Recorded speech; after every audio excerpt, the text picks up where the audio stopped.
अस्सलामुअलैकुम। Real talk with Zeeshan.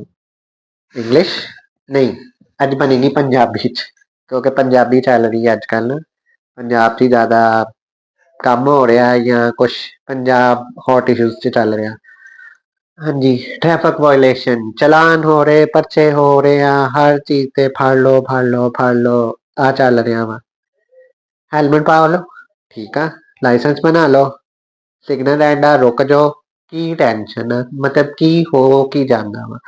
ਮੈਂ ਹੁਣ ਆਫਿਸ ਤੋਂ ਵਾਪਸ ਆਇਆ ਕੋਈ ਨੂਰ ਵਾਲੇ ਇਸ਼ਾਰੇ ਤੇ, ਸਿਗਨਲ ਰੈੱਡ ਹੋ ਗਿਆ ਵਾ, ਜਾਈ ਜਾ ਰਹੇ ਇੱਧਰੋਂ ਅਬਦੁੱਲਾਪੁਰ ਵਾਲੀ ਸਾਈਡ ਤੋਂ ਜਿਹੜੇ ਆ ਰਹੇ ਨਾ, ਅਗਲੇ ਚੌਕ 'ਚ ਕਿਸੇ ਨੇ ਰੋਕ ਕੇ ਚਲਾਨ ਕਰਤਾ। ਮੋਟਰਸਾਈਕਲਾਂ ਵਾਲੇ ਤੇ ਚਿੰਚੀ ਰਕਸ਼ੇ ਵਾਲੇ ਸਾਨੂੰ ਜ਼ਿਆਦਾ ਇਹ ਚੀਜ਼ ਦਾ ਨਾ ਹੁੰਦਾ ਵਾ, ਬਹੁਤ ਆਪਣੇ ਵੱਲੋਂ ਬਣਦੇ ਆ ਕਿ ਅਸੀਂ ਬਹੁਤ ਤੇਜ਼ ਹੈਗੇ ਆ, ਉਹ ਇਦਾਂ ਦੇ ਕੰਮ ਜ਼ਿਆਦਾ ਕਰਦੇ ਹੈਗੇ। ਅਗਲੇ ਚੌਕ 'ਚ ਟ੍ਰੈਫਿਕ ਪੁਲਿਸ ਵਾਲੇ ਨੇ ਰੋਕ ਕੇ 2000 ਦਾ ਚਲਾਨ ਕਰਤਾ, ਫਿਰ ਇਹਨਾਂ ਨੇ ਰੋਲ ਲਾ ਗਿਆ ਨਾ। ਅਗਰ ਚਿੰਚੀ ਰਕਸ਼ੇ ਵਾਲੇ ਦਾ ਚਲਾਨ ਕਰਤਾ, ਉਹਨੇ ਆਪਣੇ ਆਪ ਨੂੰ ਅੱਗ ਲਾ ਲਏਗਾ, ਆਪਣੇ ਰਕਸ਼ੇ ਨੂੰ ਲਾ, ਹਾਏ ਮੈਂ ਮਰ ਗਿਆ, ਹਾਏ ਮੈਂ ਲੁੱਟ ਗਿਆ। ਉਹ ਤੂੰ ਉਤੋਂ ਕਿਉਂ ਨਹੀਂ ਮਾਰਦਾ ਜਾਂ ਉਦੋਂ ਕਿਉਂ ਨਹੀਂ ਲੁੱਟਿਆ ਜਾਂਦਾ ਜਦੋਂ ਤੂੰ ਸਿਗਨਲ ਤੋੜਦਾ, ਜਾਂ ਤੈਨੂੰ ਲਾਇਸੈਂਸ ਬਣਾਉਣ ਲੱਗੇ ਕਿਹੜੀ ਮੌਤ ਆਉਂਦੀ ਹੈ ਕਿ ਜੀ ਲਾਇਸੈਂਸ ਨਹੀਂ ਬਣਾਉਣਾ, ਮੈਂ ਮੋਟਰਸਾਈਕਲ ਚਲਾ ਰਿਹਾ, ਮੈਂ ਹੈਲਮਟ ਨਹੀਂ ਪਾਣਾ, ਕੋਈ ਜੁਰਮ ਹੋ ਜਾਏਗਾ, ਗੁਨਾਹ ਹੋ ਜਾਏਗਾ, ਮੈਂ ਕੀ ਦਾਇਰਾ ਇਸਲਾਮ ਚੋਂ ਖਾਰਜ ਹੋ ਜਾਊਂਗਾ। ਮਤਲਬ ਮਸਲਾ ਕੀ ਹੁੰਦਾ ਵਾ, ਐਸਾ ਕਿਹੜਾ ਤੁਹਾਡੇ ਅੰਦਰ ਕੀੜਾ ਵਾ ਜਿਹੜਾ ਤੁਹਾਨੂੰ ਤੰਗ ਕਰਦਾ ਵਾ ਕਿ ਨਹੀਂ ਹੈਲਮਟ ਨਹੀਂ ਪਾਣਾ, ਨਹੀਂ ਸਿਗਨਲ ਰੈੱਡ ਆ ਅਸੀਂ ਉਹਦੇ ਤੇ ਨਹੀਂ ਰੁਕਣਾ ਹੈਗਾ, ਲਾਇਸੈਂਸ ਨਹੀਂ ਬਣਾਉਣਾ ਹੈਗਾ, ਆਪਣੀ ਲਾਈਨ 'ਚ ਨਹੀਂ ਰਹਿਣਾ। ਠੀਕ ਆ ਜੀ, ਅੱਜ ਕੱਲ੍ਹ ਬਹੁਤ ਪਕੜ ਦਕੜ ਹੋ ਰਹੀ ਆ, ਫੜ ਲਓ ਪਰਚੇ ਹੋ ਰਹੇ ਆ, ਅੰਡਰ ਏਜ ਜਿਹੜੇ ਡਰਾਈਵਰ ਆ ਬਾਈਕ ਚਲਾ ਰਹੇ ਗੱਡੀ ਚਲਾ ਰਹੇ ਪਰਚੇ ਹੋ ਰਹੇ ਆ। ਹਾਂ, ਆਹ ਚੀਜ਼ ਥੋੜੀ ਜਿਹੀ ਸਖਤ ਹੋ ਜਾਂਦੀ ਆ, ਇਹ ਤੋਂ ਅਵੋਇਡ ਹੋਣਾ ਚਾਹੀਦਾ ਜਾਂ ਗੌਰਮੈਂਟ ਨੂੰ ਚਾਹੀਦਾ ਇਹਦਾ ਕੋਈ ਹੋਰ ਸੋਲੂਸ਼ਨ। ਚਲੋ ਹੋ ਗਿਆ ਪਰਚਾ ਅਦਾਲਤ 'ਚ ਵੀ ਕਈ ਜੱਜ ਜਾਂ ਕਈ ਜੱਜ ਜਿਹੜੀਆਂ ਫੀਮੇਲ ਆ ਆਪਣੇ ਵੱਲੋਂ ਬਹੁਤ ਬਣ ਰਹੀਆਂ ਕਿ ਅਸੀਂ ਪਤਾ ਨਹੀਂ ਕੀ ਆ।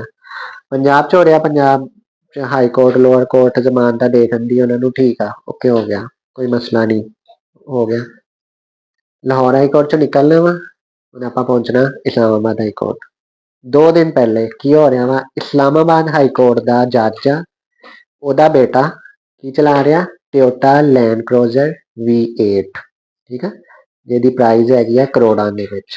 ਉਹ ਚਲਾ ਰਿਹਾ ਵਾ, ਅੰਡਰ ਏਜ ਹੈਗਾ, 18 ਸਾਲ ਤੋਂ ਕਮ ਹੈਗਾ, ਚਲਾ ਰਿਹਾ, ਚਲਾਉਂਦੇ ਨੇ ਸੜਕ ਤੇ 2 ਗਰੀਬ ਘਰ ਦੀਆਂ ਲੜਕੀਆਂ ਜਾ ਰਹੀਆਂ ਵਾ ਆਪਣੀ ਸਕੂਟੀ ਤੇ, ਉਹਨਾਂ ਨੂੰ ਠੋਕਤਾ, ਠੀਕ ਆ, ਉਹ ਠੋਕਤਾ, ਉਹ ਵਿਚਾਰੀ ਦੋਨਾਂ ਦੀ ਡੈਥ ਹੋ ਗਈ ਔਨ ਦੀ ਸਪੌਟ, ਮੌਕੇ ਤੇ ਦੋਵੇਂ ਮਰ ਗਈਆਂ। ਕਿਹਨੇ ਮਾਰੀਆਂ ਜੀ, ਅੰਡਰ ਏਜ 18 ਸਾਲ ਤੋਂ ਕਮ V8 ਚਲਾ ਰਿਹਾ ਵਾ। ਜਦੋਂ ਫਿਰ ਇਦਾਂ ਦੀਆਂ ਚੀਜ਼ਾਂ ਤੇ ਜਦੋਂ ਗੌਰਮੈਂਟ ਸਖਤ ਐਕਸ਼ਨ ਲੈਂਦੀ ਆ ਤੇ ਅਦਾਲਤ 'ਚ ਵੀ ਬੜੀਆਂ ਹਮਦਰਦੀਆਂ ਹੁੰਦੀਆਂ, ਫਿਰ ਲੋਕਾਂ ਨੂੰ ਵੀ ਬੜੀ ਤਕਲੀਫ ਹੁੰਦੀ ਆ ਕਿ ਜੀ ਏਦਾਂ ਨਹੀਂ ਹੋਣਾ ਚਾਹੀਦਾ, ਇਹ ਨਹੀਂ ਹੋਣਾ ਚਾਹੀਦਾ। ਹੁਣ ਮੈਨੂੰ ਇਹ ਦੱਸ ਦਿਓ ਕਿ ਉਹ 2 ਗਰੀਬ ਘਰ ਦੀਆਂ ਜਿਹੜੀਆਂ ਬੇਟੀਆਂ ਮਰ ਗਈਆਂ ਉਹ ਵਾਪਸ ਆ ਸਕਦੀਆਂ? ਇਹੀ ਜੇ 18 ਸਾਲ ਤੋਂ ਉੱਪਰ ਚਲਾ ਰਿਹਾ ਹੁੰਦਾ, ਇਹਨੂੰ ਸਮਝ ਹੁੰਦੀ, ਅਕਲ ਹੁੰਦੀ, ਤੇ ਉਹ ਦੋਨਾਂ ਦੀ ਜਾਨ ਬਚ ਸਕਦੀ ਸੀ। ਕਾਨੂੰਨ ਸਖਤ ਆ, ਅੱਛੀ ਤਰ੍ਹਾਂ ਉਹ ਡੰਡਾ ਚਲਾ ਰਹੇ ਆ, ਇਹ ਡੰਡਾ ਚਲੇਗਾ ਤੇ ਉਹਨਾਂ ਨੇ ਸੁਧਰਨਾ ਵਾ, ਉਦਾਂ ਇਹ ਸੁਧਰਨੇ ਵਾਲੀ ਕੌਮ ਨਹੀਂ ਹੈਗੀ। ਅਗਰ ਮੈਂ 1.5 ਲੱਖ ਦੀ 70 ਲੈ ਸਕਦਾ ਤੇ ਮੈਂ 1500 ਦਾ ਹੈਲਮਟ ਵੀ ਲੈ ਸਕਦਾ, ਠੀਕ ਹੈ ਨਾ। 1500 2000 ਦਾ ਮੇਰਾ ਲਾਇਸੈਂਸ ਵੀ ਬਣ ਸਕਦਾ ਵਾ।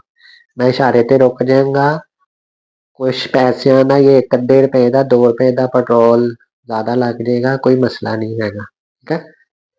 ਮੈਂ ਇਸ਼ਾਰੇ ਤੇ ਰੁਕਦਾ, ਮੈਂ ਹੈਲਮਟ ਪਾ ਕੇ ਬਾਈਕ ਚਲਾ ਰਿਹਾ, ਮੇਰੇ ਮੂੰਹ ਤੇ ਦੇਖੋ ਕਿਤੇ ਲਿਖਿਆ ਵਾ ਕਿ ਲੂਜ਼ਰ ਹੈਗਾ ਵਾ ਜਾਂ ਜ਼ਿੰਦਗੀ 'ਚ ਪਿੱਛੇ ਰਹਿ ਗਿਆ ਵਾ, ਕਿਉਂਕਿ ਜੀ ਇਹ ਇਸ਼ਾਰੇ ਤੇ ਰੁਕਦਾ, ਹਰ ਇਸ਼ਾਰੇ ਤੇ ਰੁਕਿਆ ਹੁੰਦਾ। ਕਿਉਂਕਿ ਜੀ ਇਹ ਗੱਡੀ ਚਲਾਉਂਦਾ, ਇਹਨੇ ਸੀਟ ਬੈਲਟ ਲਾਈ ਹੁੰਦੀ।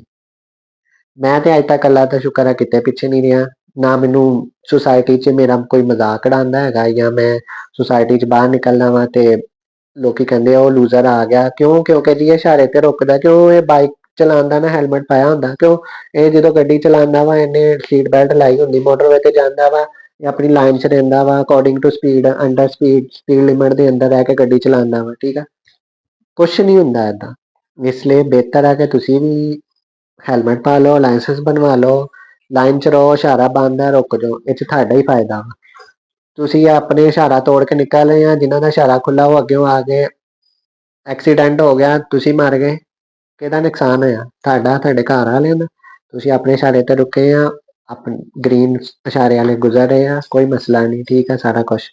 ਉਮੀਦ ਹੈ ਕਿ ਤੁਹਾਨੂੰ ਸਮਝ ਆ ਗਈ ਹੋਏਗੀ, ਜੇ ਨਹੀਂ ਸਮਝ ਆਈ ਤੇ ਫਿਰ ਟ੍ਰੈਫਿਕ ਪੁਲਿਸ ਤੇ ਦੂਸਰੀ ਐਗਜ਼ੈਕਟਿਵ ਪੁਲਿਸ ਤੇ ਗਵਰਨਮੈਂਟ ਤੇ ਹੈਗੀ ਆ ਫਿਰ ਡੰਡੇ ਨਾਲ ਸਮਝਾਉਣ ਵਾਲੀ।